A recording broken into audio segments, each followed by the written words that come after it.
I guess we can get started.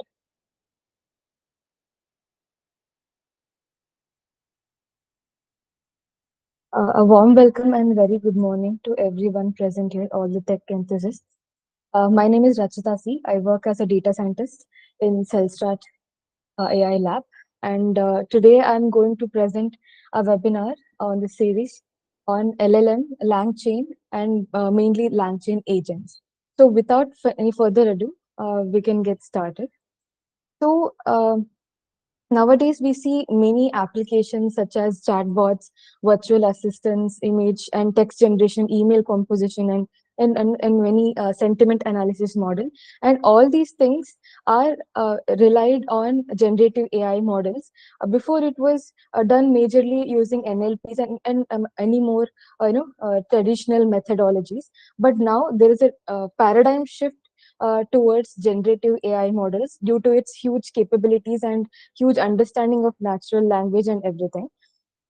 So this is let's talk about large language model in the beginning. So this is a deep learning algorithm which performs NLP tasks, and it is trained on huge and massive data, like pre-trained, which acts like a foundation for the model to be built on for any further application development.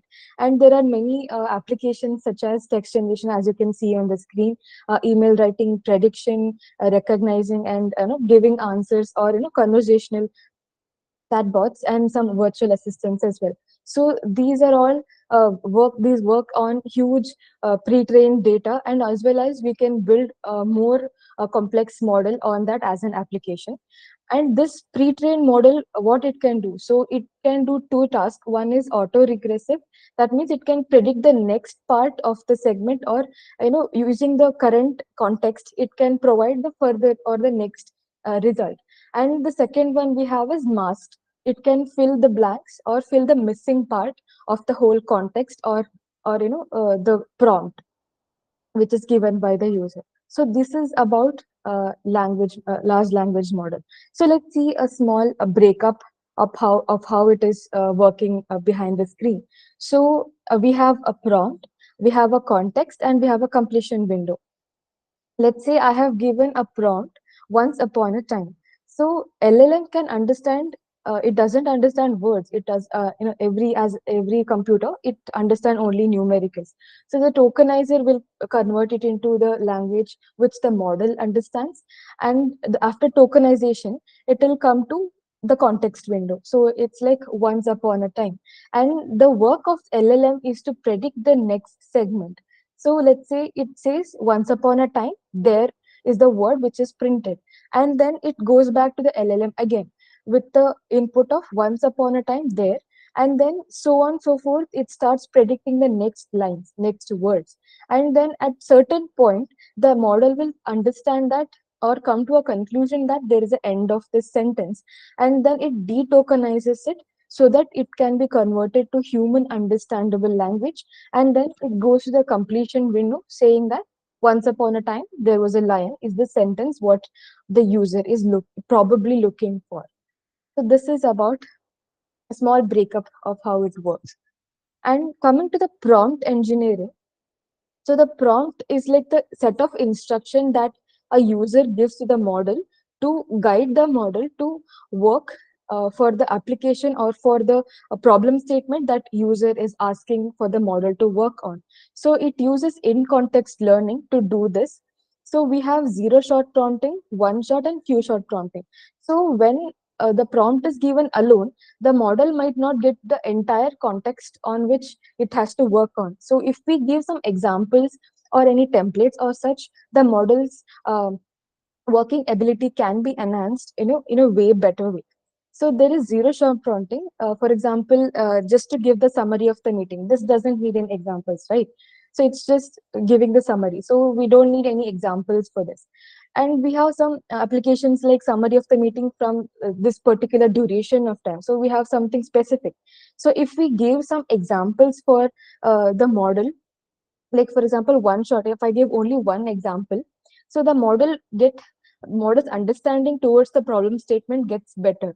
And we have few shot prompting, where we solve when we solve the complex problems, we use this few shot prompting, wherein we give multiple examples of different sort, and due to which the model's understanding get better, and it gives more enhanced result. For example, in sentimental analysis, we can use few shot prompting, or in complex application per se. And then we have fine tuning. So this comes into picture when the model is working fine, but you're not getting more enhanced results. So at that time, you start fine tuning the model. Basic NLP and normal model, we just have to do the hyperparameter tuning and get the things done. But here we have two methods. One is continuation and one is theft.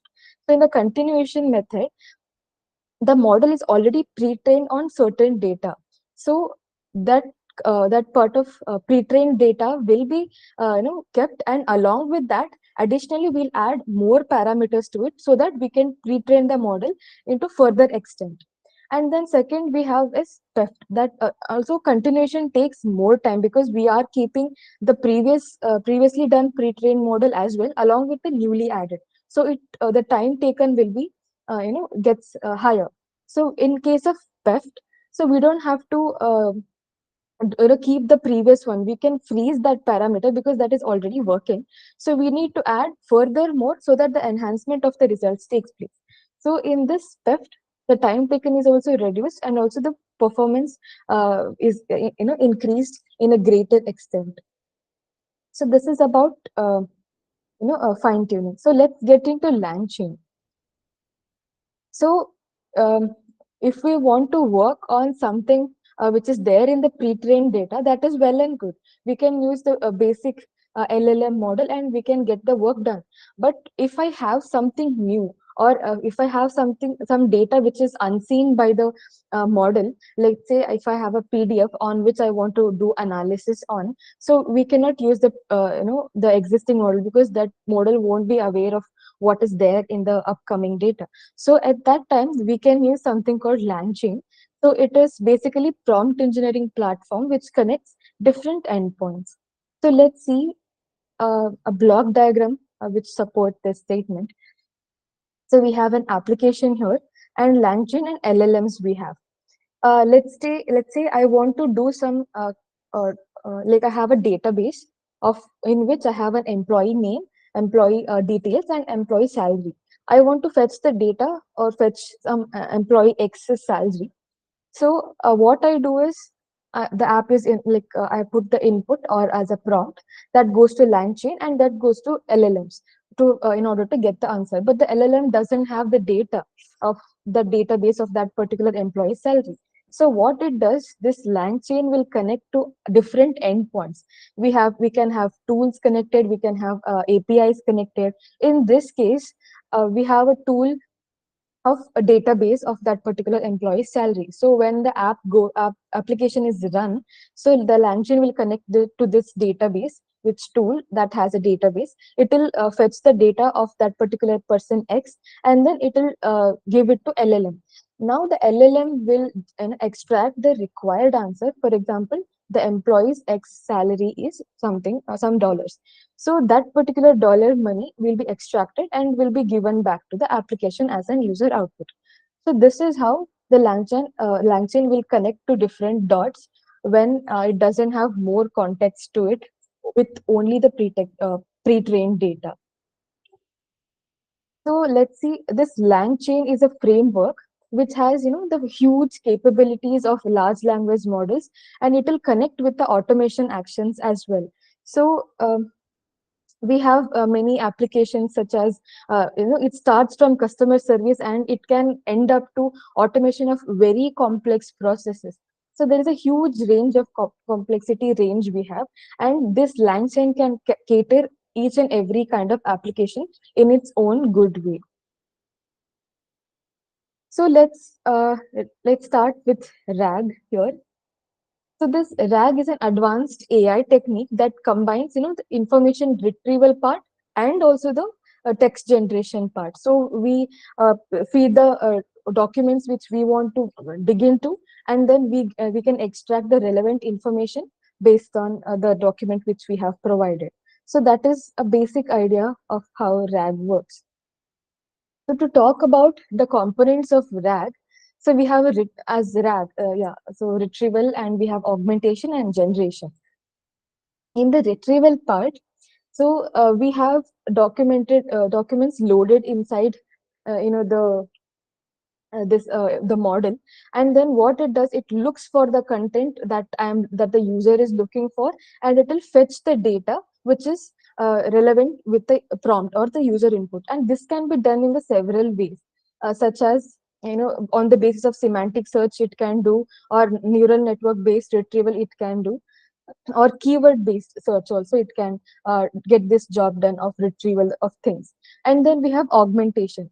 So once the answer or the required output is fetched and retrieved from the data which we have given, so it will enhance the augmentation will enhance the present output by, by adding it can be done in several ways, like by adding more context to it, or it can boost the responses accuracy, and it can increase the or improve the fluency of it. So all these things are done by this augmentation. And then we have the generation part, wherein this augmented retrieval and augmented result what we have from the LLMs will be generated and given back to the user.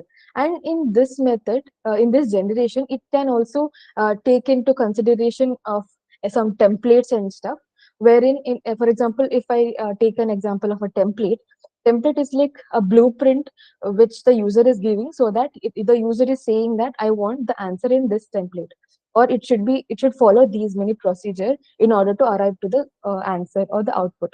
So all these things can be done in the generation part. So this whole thing constitutes of RAG. So to talk about the implementing of RAG, so initially we collect the data, and then we have the pre-trained data, wherein huge chunk of data on which the model will be trained on. This is just the normal LLMs. And when it comes to RAG, we do the integration, like integration with the outside data, and we can put more things into the code of LLMs to enhance the result. And all these things we can integrate with the current LLM, and then if needed, if necessary, we can do the fine tuning also in order to enhance the performance of the model. So this is about the implementation. So let's see a small code demo. So I think there are some questions coming on chat, Rachita. Can check the Can chat. see, yeah. See, in the LangChain, it integrates with the different part of the for example, as I said earlier, like we have tools, and we can integrate with API. So all these things can be done when it comes to doing an application such as a retrieval of some information based on the information I give. Then we use this RAG.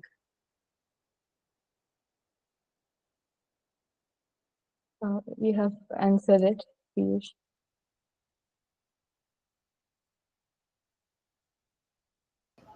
Rachita, one question. So when you explain that diagram where you mentioned tool and API, when you mention that tool, are you referring to exactly that LangChain framework specific terminology? That tool is the module in LangChain, No, and no, no. It tool can be any database or any external sources, okay, uh, which the model can be integrated, or model can use those particular sources in order to arrive at a solution or get an output for the particular prompt.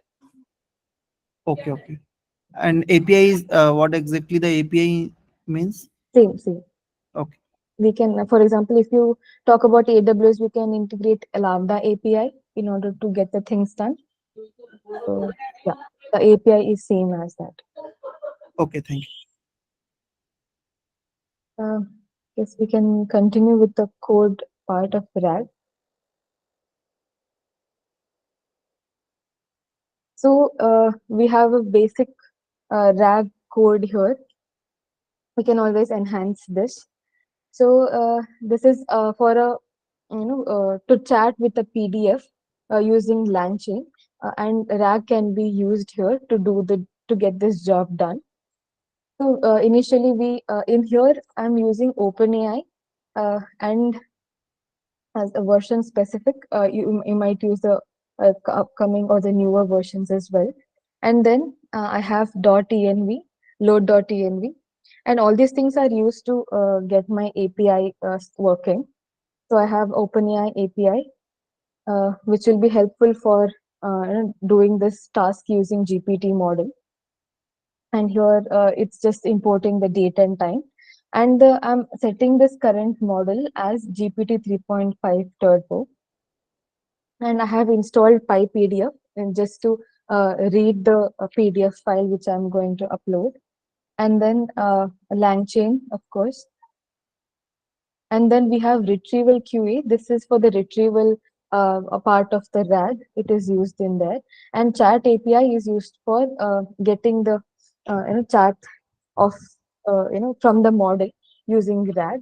And PyPDF loader is for uploading my file and reading that particular document. And this is for memory purpose. And we have vector store, wherein we'll be storing all the document inside.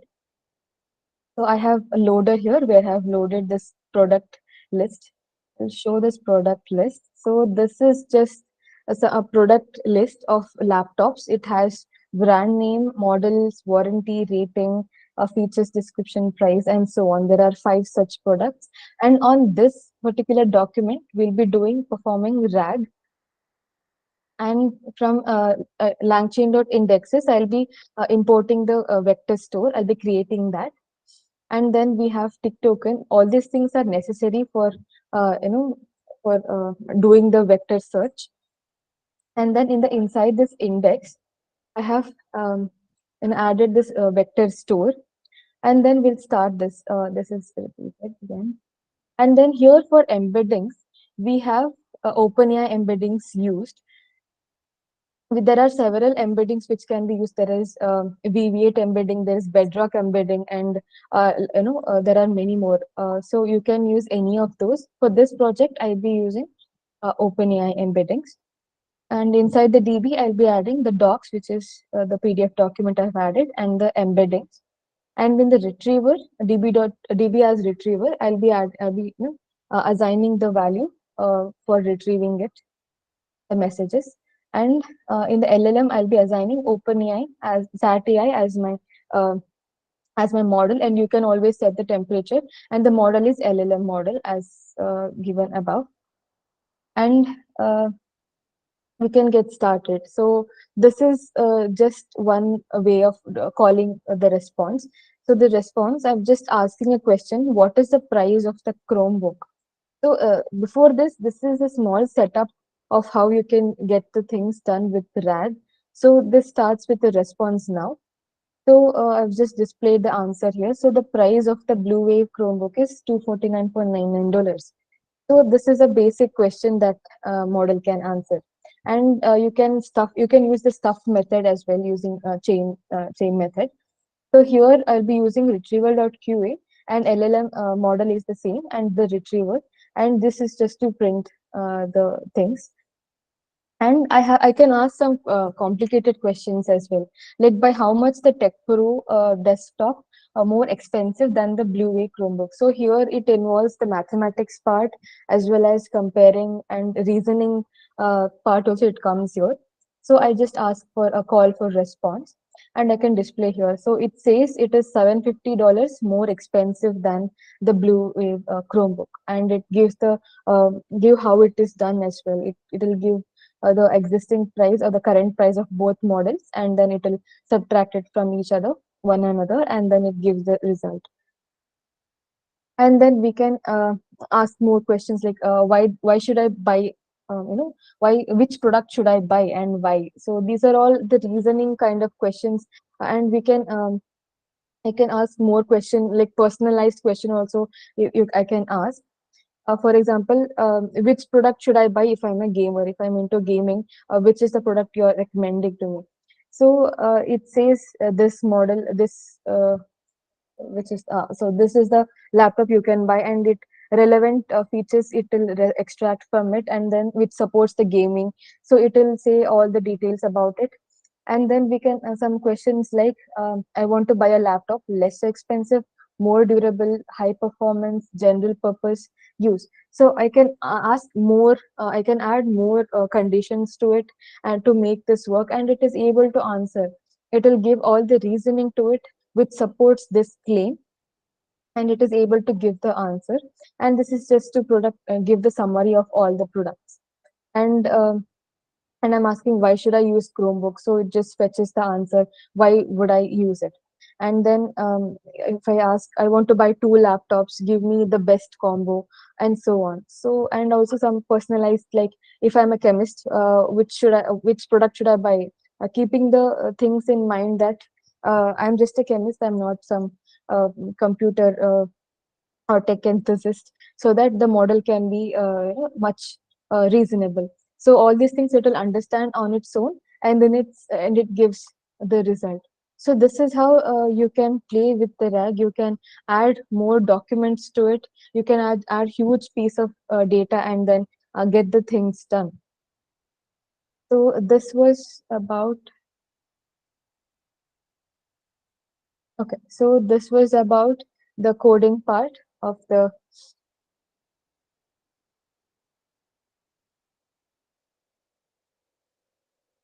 so this was about the RAG. So let's talk about the um, main thing here, that is LangChain agents. So in this era, like everything is about generative AI. And as we discussed in the previous code or previous slides, all these things can be achieved using LangChain and RAG and stuff.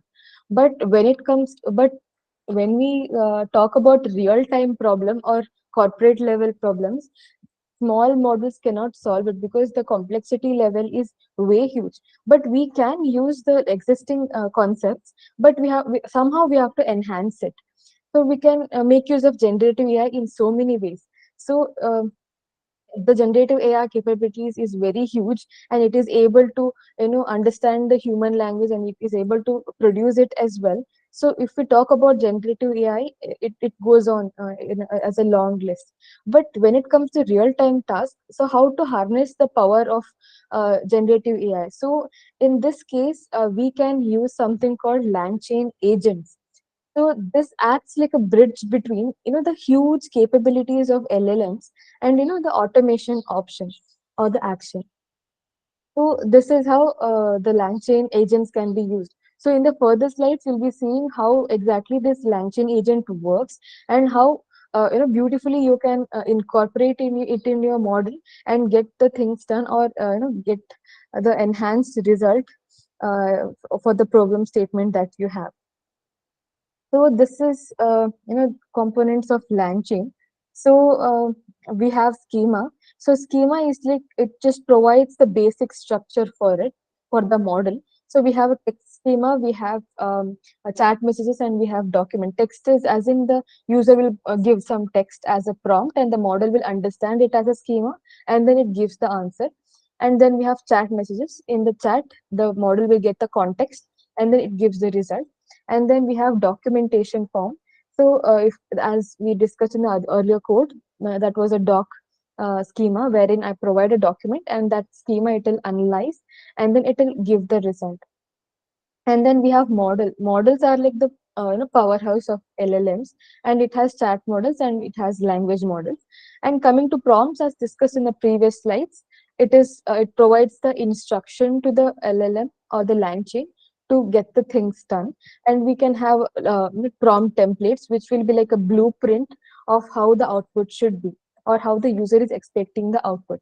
And then we have indexes. As we have seen in the previous code, indexes has we can have a document loader in it. In the document loader, we'll be loading the document, and then uh, we have a text splitter. If the document is very huge, the model cannot process it, that big document. So it has to split it into small chunks, If it is a PDF, it can divide it into small chunks. If it is a CSV file, we cannot do that. We have to divide it into key value pairs and then store it. And then we have a vector store. All these pieces of chunks of data will be stored inside that particular black box of vector store. And then the fourth index is the retrieval. So in the retrieval, the based on the semantic search or keyword search, the required answer will be fetched out as the output. And then we have a memory component. Memory is used for context purpose to provide what is happening around it, around the model, about the conversation which the user and the model is having.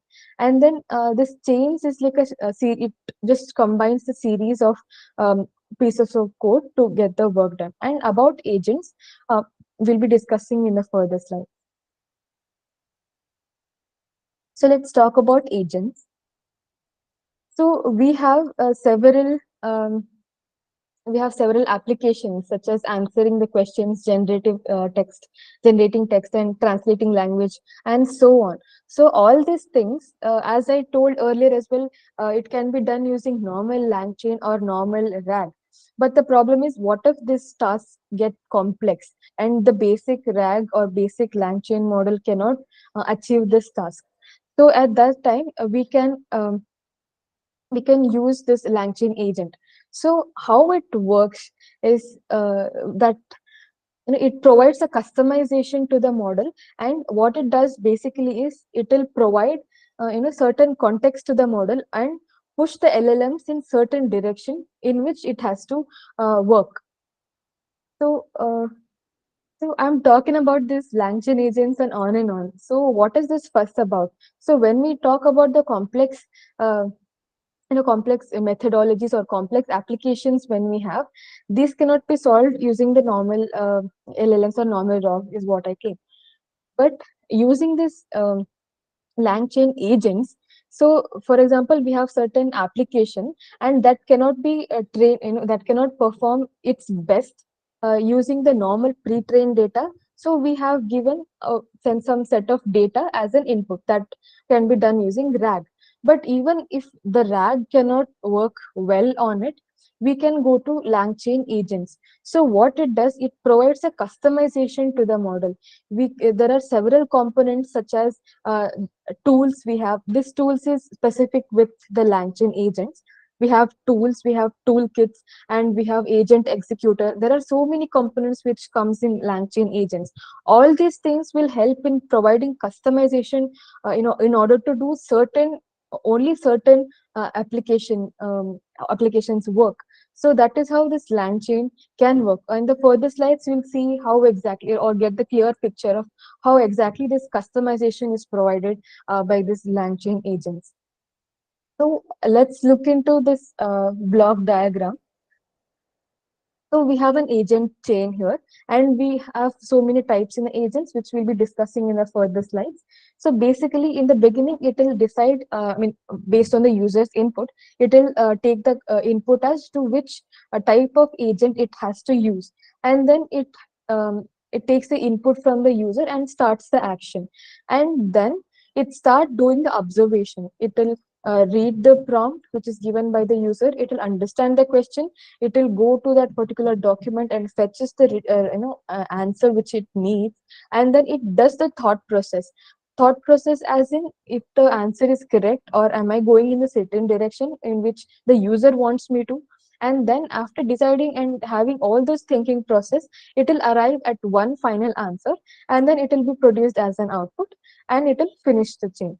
So this is how LangChain agent works. So what is the difference between this LangChain and LangChain agents and chain? So the main differentiator is the chain just involves a sequential call of focusing on information flow and computation. Whereas when we talk about agents, it will prioritize the decision making and environment interaction. So as you can see here, it will involve, as in when it takes the input, it will do the observation, it will have the thinking process going on within itself, and it comes with a final conclusion within itself, and then finalizes the answer. So there's a huge process goes on here. That is how this agent is different from this chain. So coming to functionality, as I said, it involves the decision making, action taking process, and then it will observe the result, and then all this iterative process will go on in order to get the desired outcome. And coming to the core concept, this agent utilizes the LLM to determine the actions, while this chain is just the hard-code action sequences, as I said earlier. So this is the main difference between the action agent and this chains, which is just a sequential call of the code. So when I talk about tools and toolkits, this is with respect to only this LangChain agent, not in a general way. So these tools and toolkits are the major part, and this is a beautiful part of this LangChain agent, because most of the works get done here itself. So tools is something that has specific. We can allot specific. We can make it work to do certain or the specific task. And toolkits is assembling all the tools which we have in order to make a complete applications tool. So when we talk about tools and toolkits, we can here in when we can get a customization part for this LangChain agents. For example, if I have a certain task to be done, and with respect to that, as a human mind, what and all I think that a model needs to have in order to solve that problem, I can implement that inside a tool in order to get the things done. So we can have several number of tools and toolkits in order to get the things done. And so why do we exactly need these tools? One is to get external access from the resources. As I said earlier, like if we want to get some things with DB or from some things from the database, so I can always use this tools in order to fetch the data. Like if I want to do something with some database, if I have some series of rows and columns present, um, you can always unmute yourself and you can ask questions. That would be great, I Yeah. think. So one question is, when you explain the difference between chain and agent, so I'm not able to grasp that. Can you take an example and explain, like, Yeah. yeah.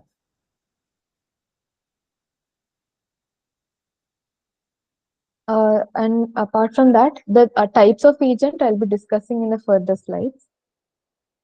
Mm. So when I come talk about agents and chains, so in chain, whatever code I have given to perform in a chain or to perform by the model, that will in the chain at the end, everything will be concatenated and it will run. One chain has some specification, chain 2 has some specification, and so on. Chain n has some specification. At the end, I'll add all those sequence of chain in order to get one thing, one work done. But when it comes to an agent, so this is not compiling of different chains. It is compiling of different work processes. See here, the work process is observation, and second work process is having a thought about the result the model itself is producing. So in this agent, the observation what it does from the user prompt, and it does and the observation, it will fetch the data, it will retrieve the data on the basis of semantic search and keyword search.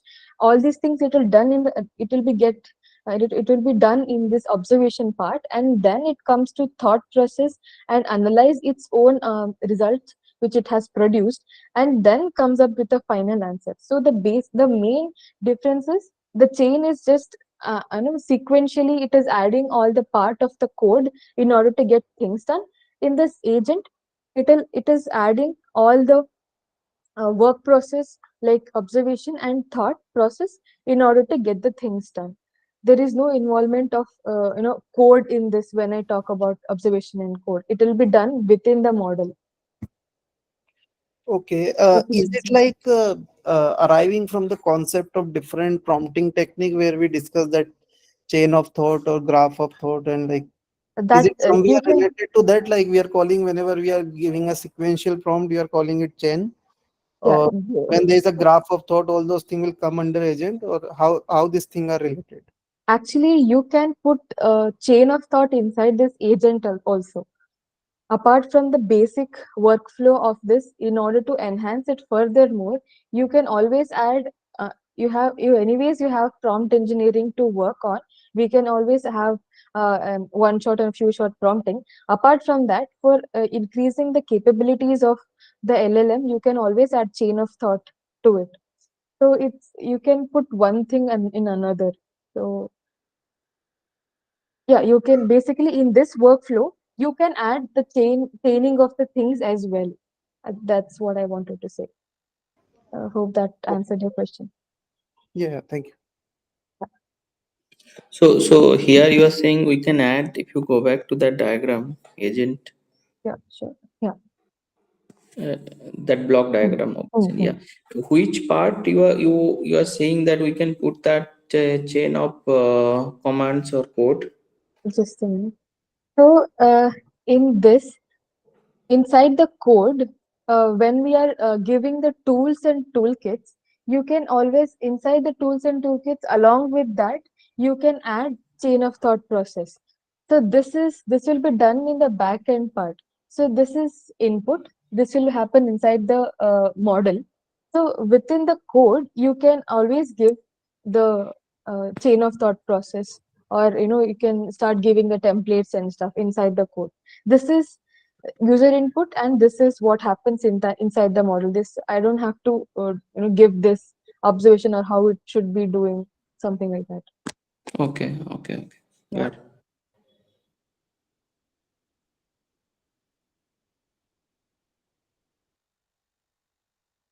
So this is done.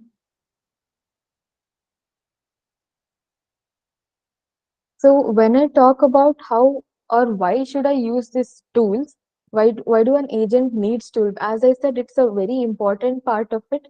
So when I say access from the external tools, I can make use of databases as a tool, and I can use like many things. If I have a CSV data, I can use that inside the tool in order to integrate with it. As we can see in the point 3, we can integrate all these systems together in order to get the result. For example, if the prompt is fetch the data from certain document, or let's say tool 1. So if in the prompt I say do this thing from the tool 1 with respect to tool 1, so the tool 1 will be integrated with some system, and from that it is able to get the things done or get the results from. And we can always manipulate the data, and we can also process the data. And because of all these things, we can provide a customization.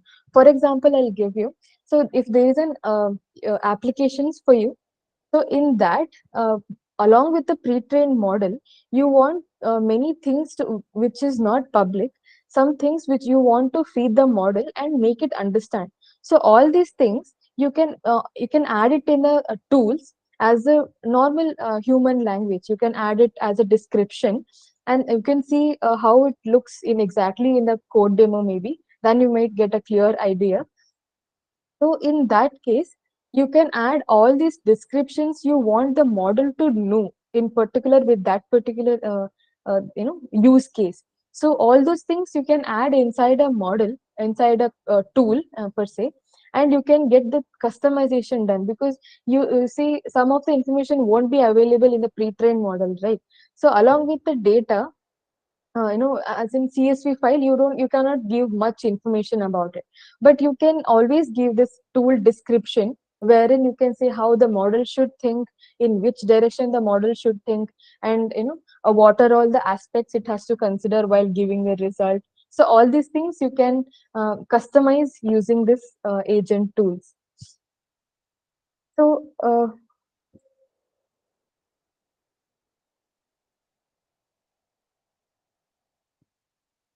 and then we have something called agent executor. So what it does, let's see this diagram. So there's a start option, and then the agent will start working when the model starts, and then it will decide whether to continue or not. So this is a basic loop. If it says there is a need to use this particular tool, then action is happening, and then it does, and then comes back to agent. So the main work of this agent executor is to oversee all this work going on inside the tools. It will handle all the execution, and it will for example, um, it will I can say that in the next slide. Actually, that's not now.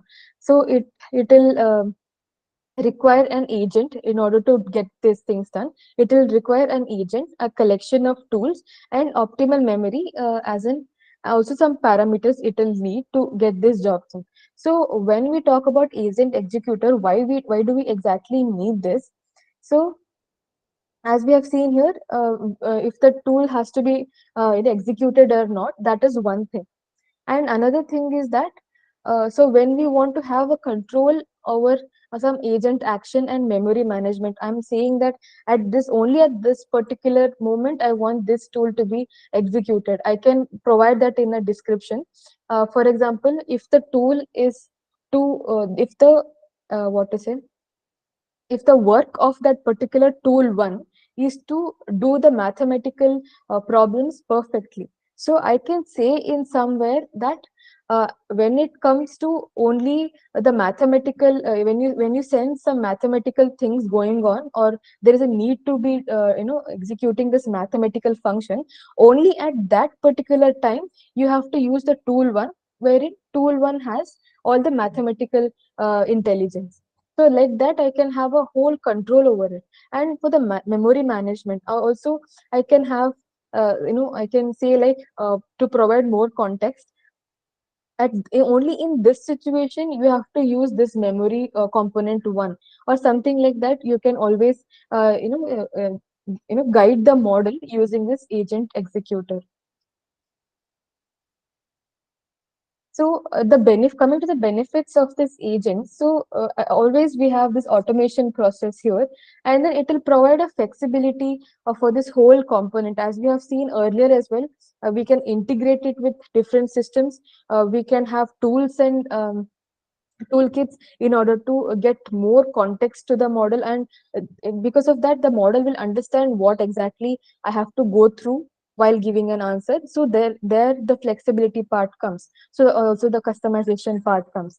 So by doing all these things, the time will be reduced eventually, and because of all these things, the improved user experience can be seen.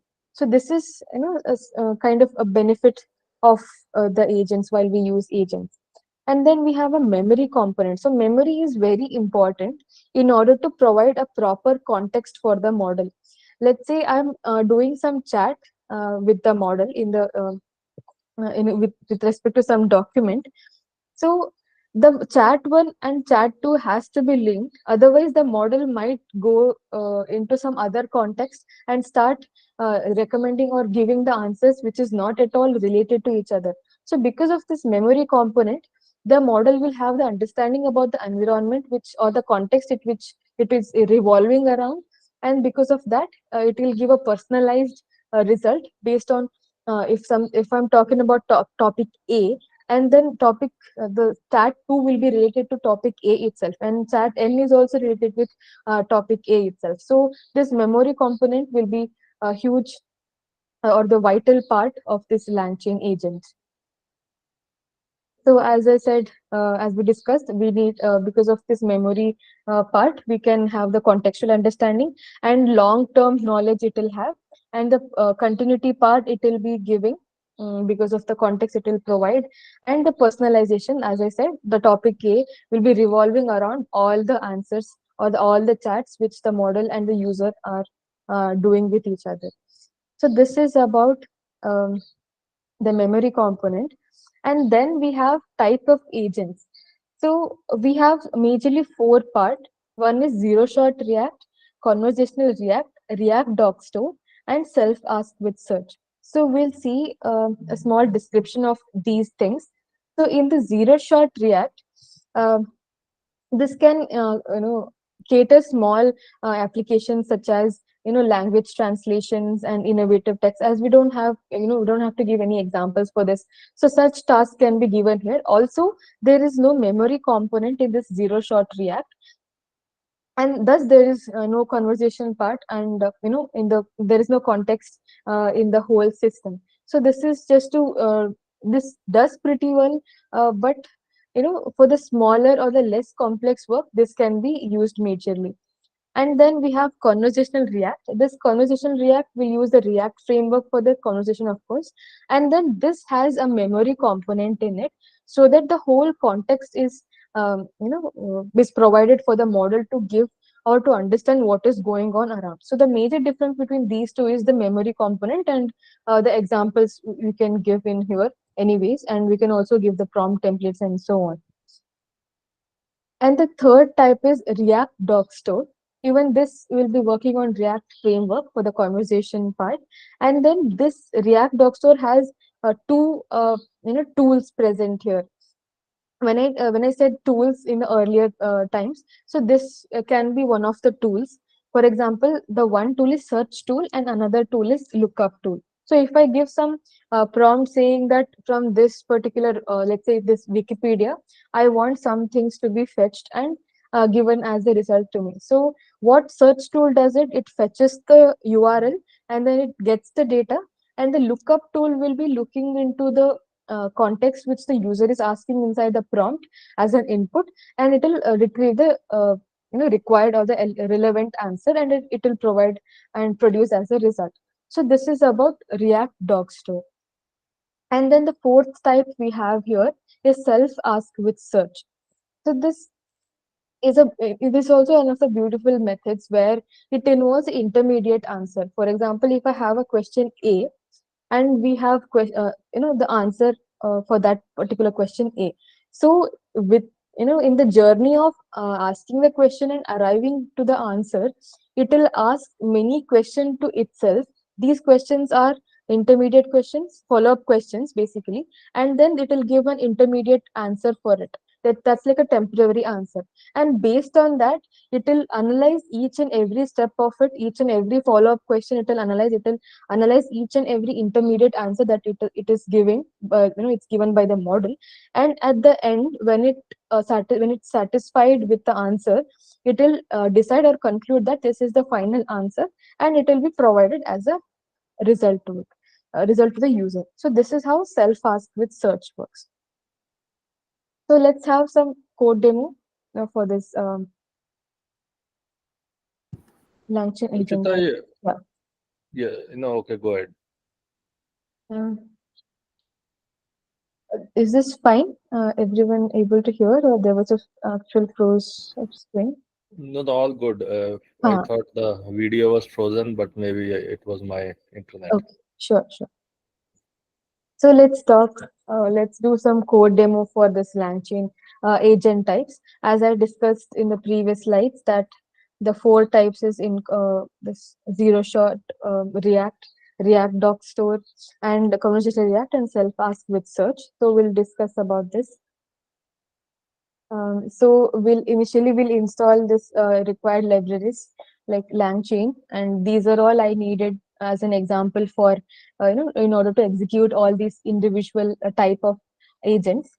So again, I'll import. I have used OpenAI again, and in the LLM I've used OpenAI, and I've added this OpenAI key as well, and you can always set the temperature for the randomness. And this is just to count the tokens. So let's jump in. For this, let's take a small example of a data set. We'll create small data set for our own use. So this SQL alchemy will be used to do some of the SQL tasks within the model. I don't have to give a SQL query for that. It will be done. For example, just to create a table, I can import this and get the things done. So I can add a column named observation ID, stock ticker, price, and date, and I can add all the observation in each of the column as a rows, and I can insert all these things inside a table, and I can just say from SQL Alchemy insert. So with this piece of line of code, it will insert everything inside the table, and the table is ready. So, and then I use this LangChain experimental, which is widely used in order to do such complex tasks in LangChain agents. It is mostly driven towards the research kind of works. And then I have a database here wherein I have SQL database, whatever I've created above, and the DB has that database. Okay, so let's start with this zero-shot React. So before that, let's see this data. So I have this observation ID, I have a stock ticker, and then the price. Yes, the price and the date I have here. So this is the data I have, and based on this data, I'll be doing some query. Um, so let's start with a zero-shot React. So from the LangChain toolkits, I'll be importing SQL database tool in order to work with that particular database which I've created. And I have the agent type here as zero-shot React. It is able to grasp all those things, which it will have everything inside this. So coming to this, just a minute, I'm sorry.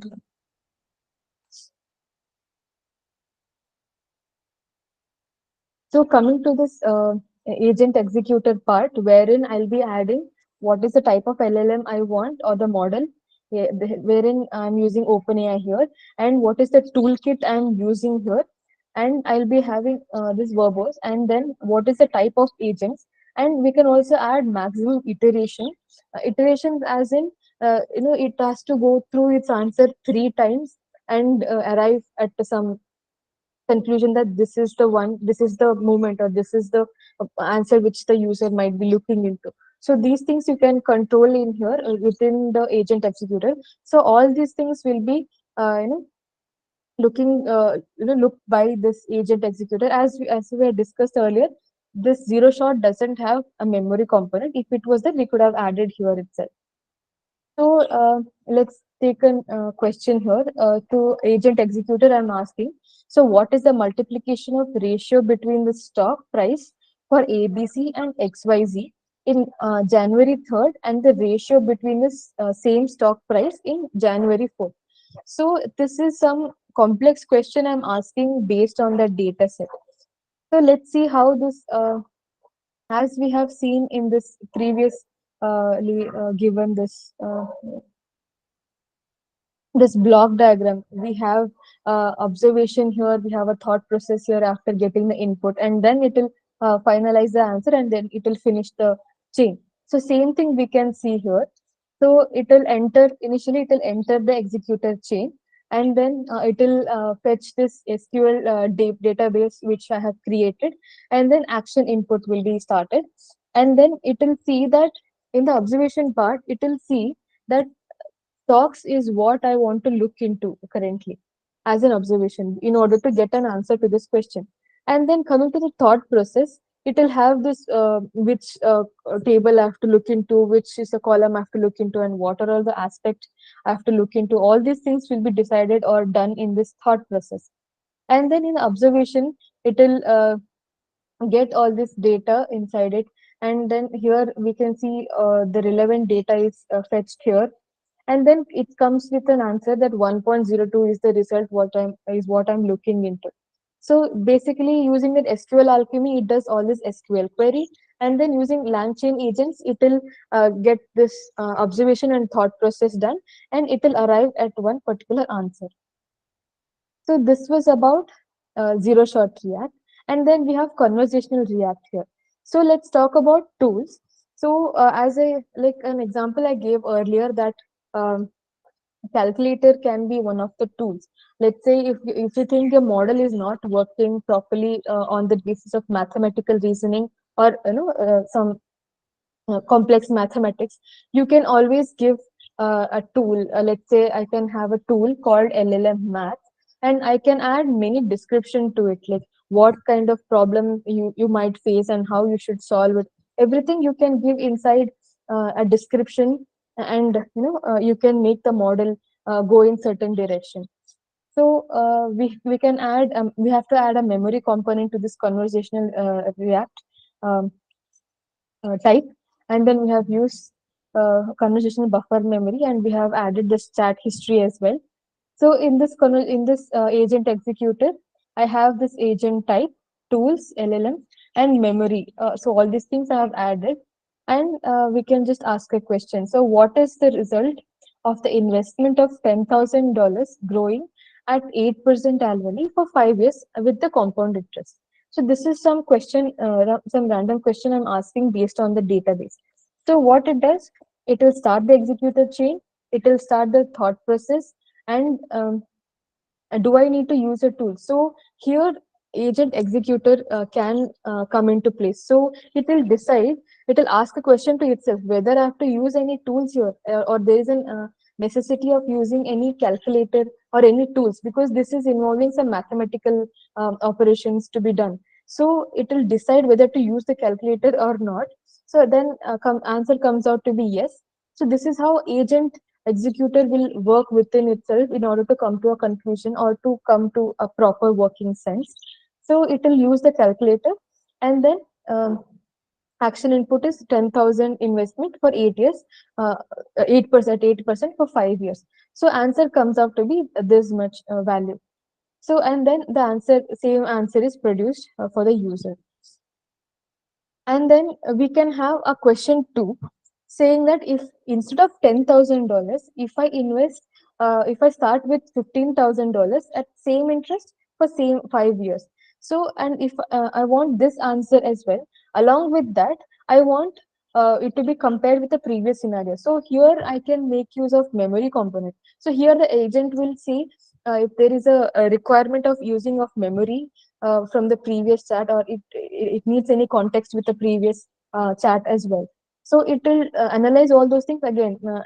Calculator tool can be used here, and it will first initially it will calculate $15,000 ka what the price will come up to, and then it starts subtracting from one another, saying that if I start with 15, it will grow up to this particular $22,039.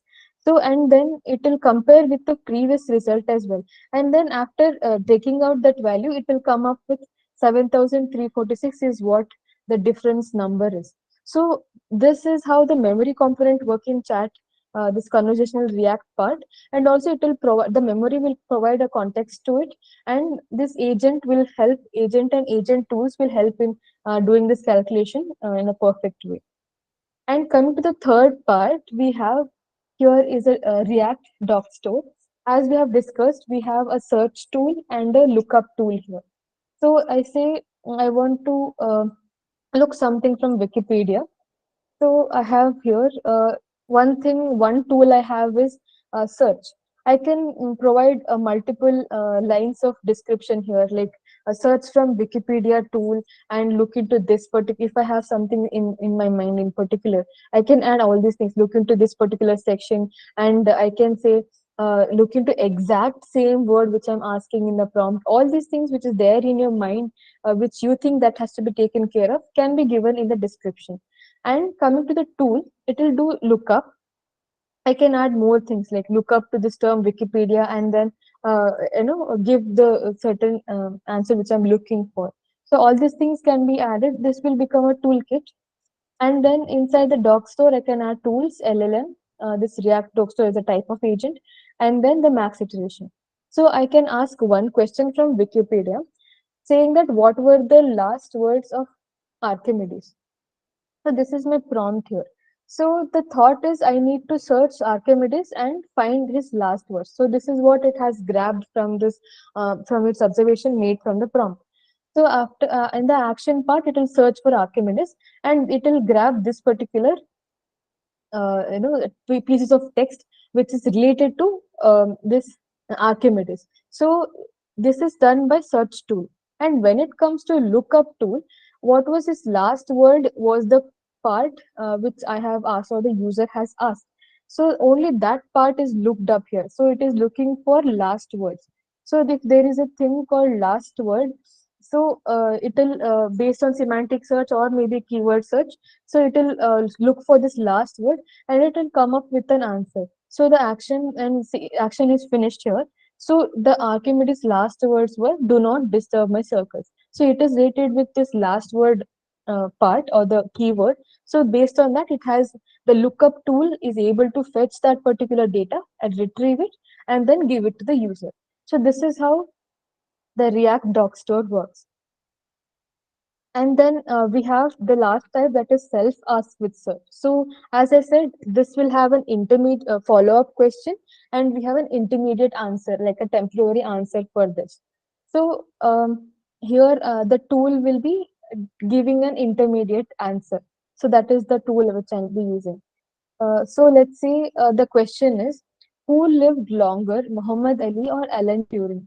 So the model will not straight up give the answer saying that Muhammad Ali lived longer. So what it does is, it initially the agent executor will ask if there is a need of any intermediate answer here. So the answer is yes. The model decides, yes, I need some intermediate answers in order to arrive at a conclusion.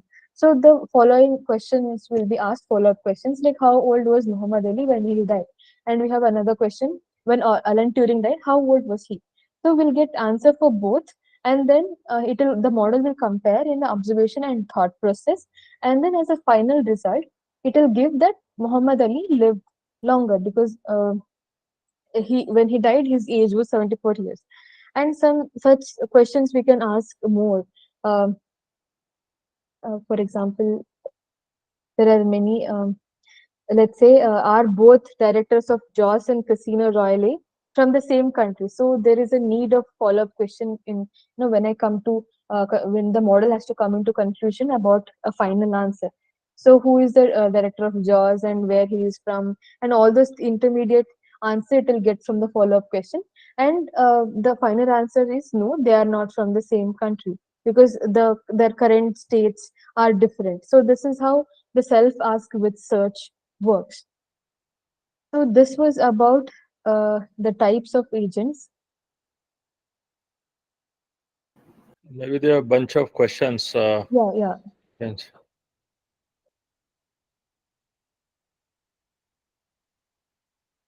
That you can always give inside the tool. You can add a description saying that I don't want 10 decimal places. I want this many number of. It will take into consideration. That's the beauty of this agent tools and toolkits. You can always customize how you want the result. If I say I want only 2 decimal place, it will give only 2 decimal place the answer. So that can be always done.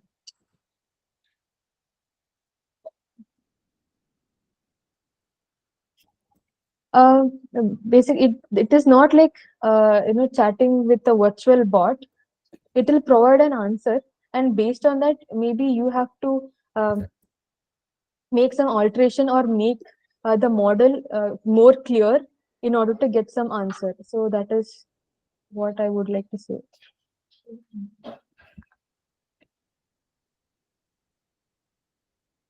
So yeah, so based on the output which it gives, based on that only I have to I'll get the idea how the model is thinking. So I can always alter the part of getting some results.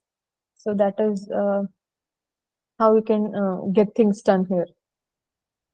I guess I can continue with another code.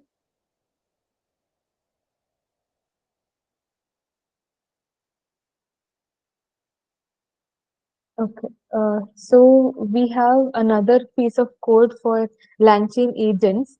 So you will get more clear idea when it comes to a complex problem, how other than just LangChain agent types, how you can actually work with tools and toolkits.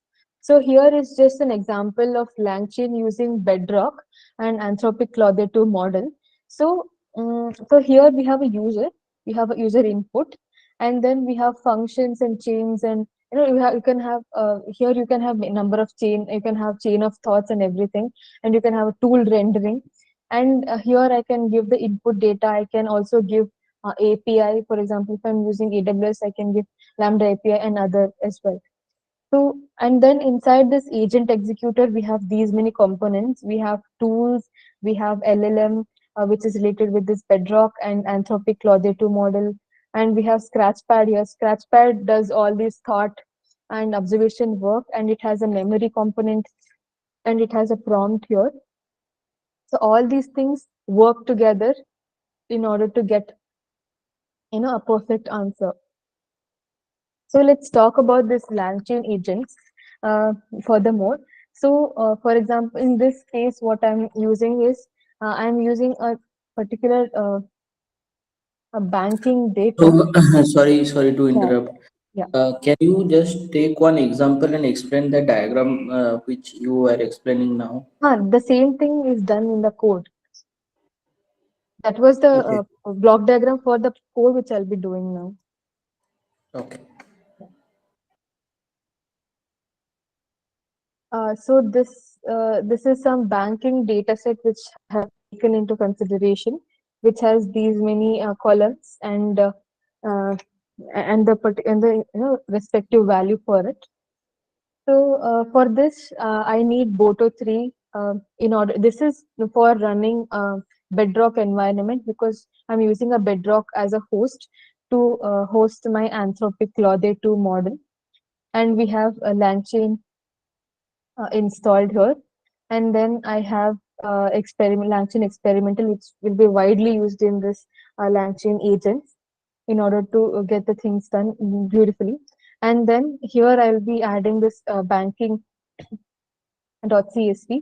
And then here model quarks, I'll be adding the token max to the token sample, like what is the maximum number of token generated at the output end. And then I can add the model ID and the temperature. You can add top P, top K values as well here, as in when required. And then in the LLM, I have client as Boto3 Bedrock. This is all optional because I'm taking Bedrock as my host. I'm adding all these things, and model ID remains the same, and model quarks as well. And then I need SQL database in order to do all these SQL queries and this chain here. And then this agent executor, I need to do all this LangChain agent works, and then agent type, and then OpenAI. I'm not using OpenAI here. I'm using Bedrock. And yeah, and then the same thing. And then here, usually we need a server to connect with the database, but we can always use SQLite form of a data or the CSV file. It is as easy as that. So you just have to import the file, and then you have to connect with the SQLite 3. So this will make the visibility of the data as well, and you can also work with this database when we are doing the code. So if I want to do some query on this particular database, if it is just chatting with the CSV file, I can always use RAG, but I'm using this LangChain agent, so I want to do this work with the database. So if I want the working database, and here I can also see the rows and columns of it. So I'm just using to make these things easier. I'm using SQLite 3.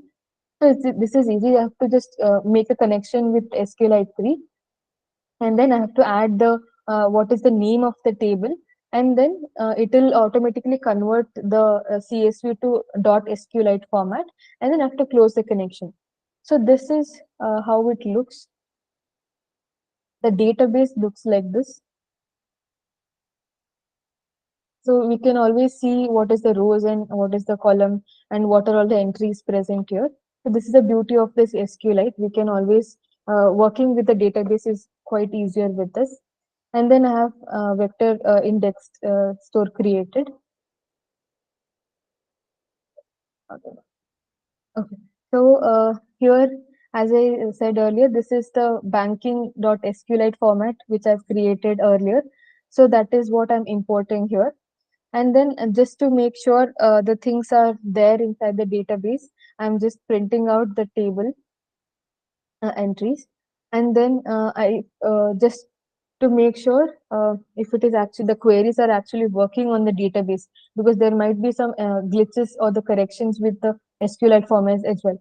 So I can just give like select from the age column from the banking table. So it will fetch the answer for me. So this is a SQL code we can use to make sure if the data set, so the database is actually working. And so here you can get a clear idea about what tools can do. So from LangChain agents, I'm importing some tools here. So inside SQL tool and under the name of this banking name table, I'm adding some descriptions. So I'll be adding the descriptions like you have access to the database, you can answer all the queries, run this tool when the input is instructions, and strictly follow the banking database, understand the question carefully, or the concerns given by the users. And I can ask, let the user know what you're checking in the database, and everything, each and every, you can even give smallest details inside this description, so that the model will understand what I have to do and what not to. So you can provide a clear idea about it as a tool. So the main objective of the tool is been served, that you are pushing the model into a certain direction wherein you want the model to think in order to complete that use case specific task. And I can provide more context to the model, like I can give the column summary, like what does all these columns mean. And I can always provide some templates. In here only you can add chain of thought, tree of thought, and a graph of thought, uh, forest of thought maybe. So you can just add the template, and you can add many other tools as well. For example, if I want if it's a banking, I mean it is obviously a banking data set, and I might do some SQL query based on mathematical functions here. So I can add another tool for mathematics. Let's say a calculator is my mathematics tool's name. So I can call this calculator at any time when the user wants to make some calculations based on it. For example, if I'm asking what is the average age of employees present in that in that bank, so customers present in that bank, so it can fetch the average value using this calculator tool.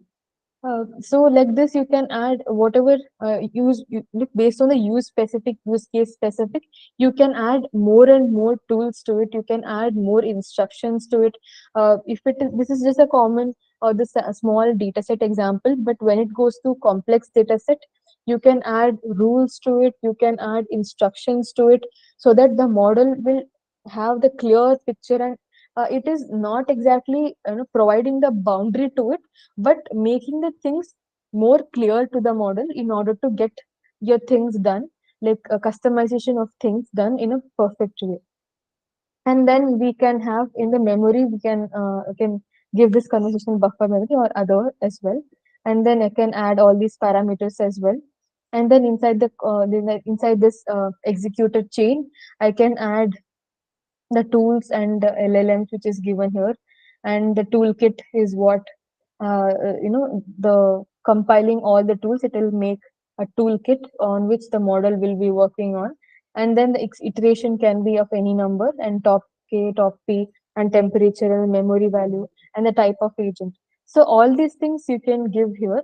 And the thing is, it will not work at one shot. Like once you give all these rules and regulations, it won't work that that fast. You have to keep going back and forth, and you have to try more and more. And this was just a blueprint of how things can work. But apart from this, you can enhance this code furthermore, and you can add more rules to it, you can add more regulations to it. And somehow you can at some point you can also reduce the hallucination given or what to say, faced by the model. Okay, so yeah, so you can always kind of reduce the hallucination as well by setting some boundaries, some sort of boundaries to this code as a part of instructions and rules and stuff. So this is about agents and tools which we are talking about from so far.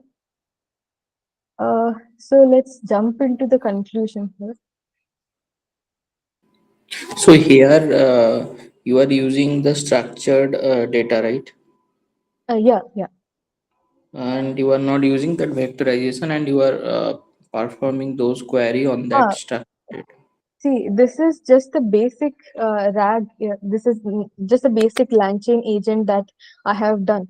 You can always integrate this with the RAG system. Whatever the database I have given, no, you can integrate with this vectors, and you can create embeddings out of it. You can create, you can store them in the vectors, and then you can get the answers. That also is possible. That integration is also possible.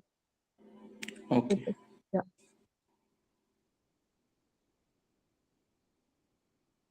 So coming to this conclusion, so this LangChain agents are like a big step in making the AI interaction easier to understand, and to get more connected with what is happening, and to make it more powerful. And they make the developers work more simple, and in order to create advanced solution for all kind of problems what we face in the real time. And then as we have discussed in so far, it provides a custom. I have been saying this a long time, and it provides a customization. It can use tools and toolkits. We can push the model in certain direction. You can get a personalized result based on the query we've been asking to the model. So all these quirks of this LLM's agent makes it very beautiful, but we have to constantly keep pushing the model to work in that certain boundary that we have set. If we are using, if we are working on a user specific or use case specific problem, and by doing all these things, we can do all these things without much of a hustle. And as I said in the last code as well, you can have more instructions added, and uh, yeah, so you can add more things to it. And because of as in when you start adding more instructions and more rules and regulation, and you keep bounding with the model into thinking into certain direction, what happens is the model's capability will be increased in a domain specific way. So it will be more, you can get more enhanced results, I can say. So that is how this whole LangChain agents work. And you can always integrate this with RAG and the chain of thought. Everything you can add it in here in order to enhance the performance, and it's always based on the use case or the problem statement that you are having. So this was it's like when you talk about a pre-trained model, it is just a foundation for it. So whatever I've done here, it is like a foundation for it on which you can build much more complex things based on your problem statement. So that is all about LangChain, RAG, and LangChain agents. Thank you. If you have any questions, you can speak up.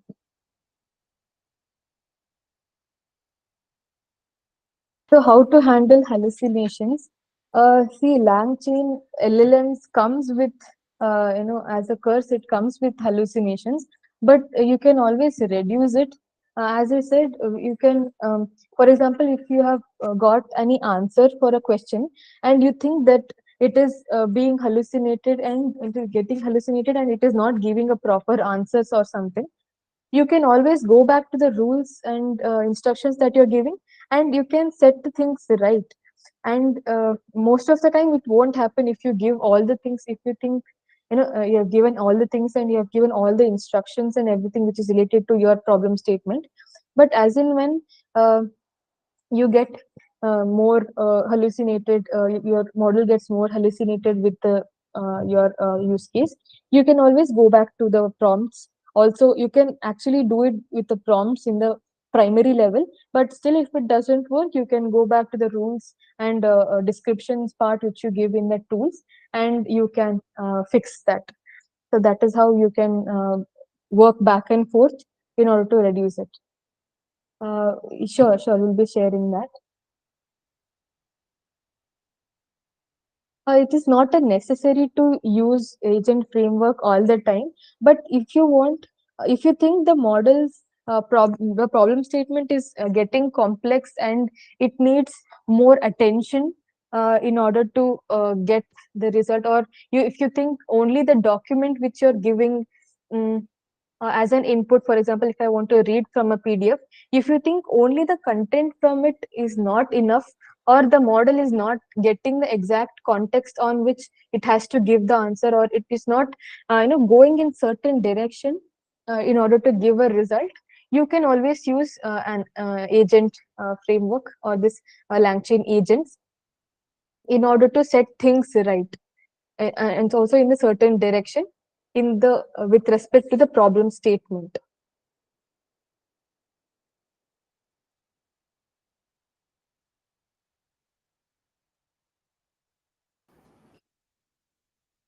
Just check the chat if there are other questions above Rachita.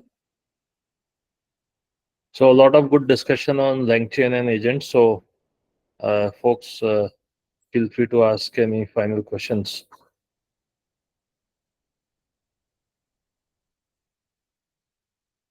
Yeah, you can integrate with this, like a virtual chatbot, in order to make things like for that also you will need to have the context and descriptions added to it. And you have to understand the customers. If some user is using that, you have to understand what might be the reply, and based on that you can always automate the process using agents.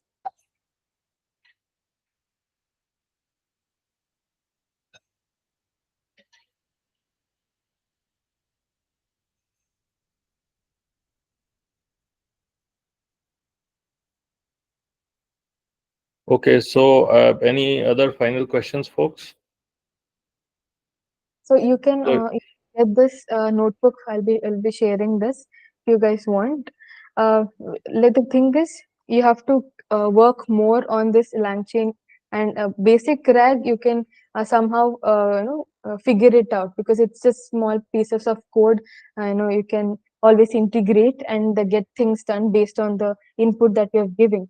But when it comes to agents, it requires a lot of work. You have to understand how the LLM is thinking, and how you want to change the LLM's thinking.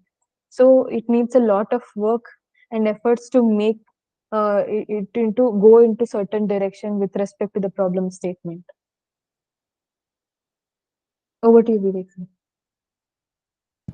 Okay, so that's great, Rachita. A lot of good discussion. Thank you very much. Thank you, folks, for joining. If you have any final comments, you can say now. I've shared my mobile number, WhatsApp number on the chat.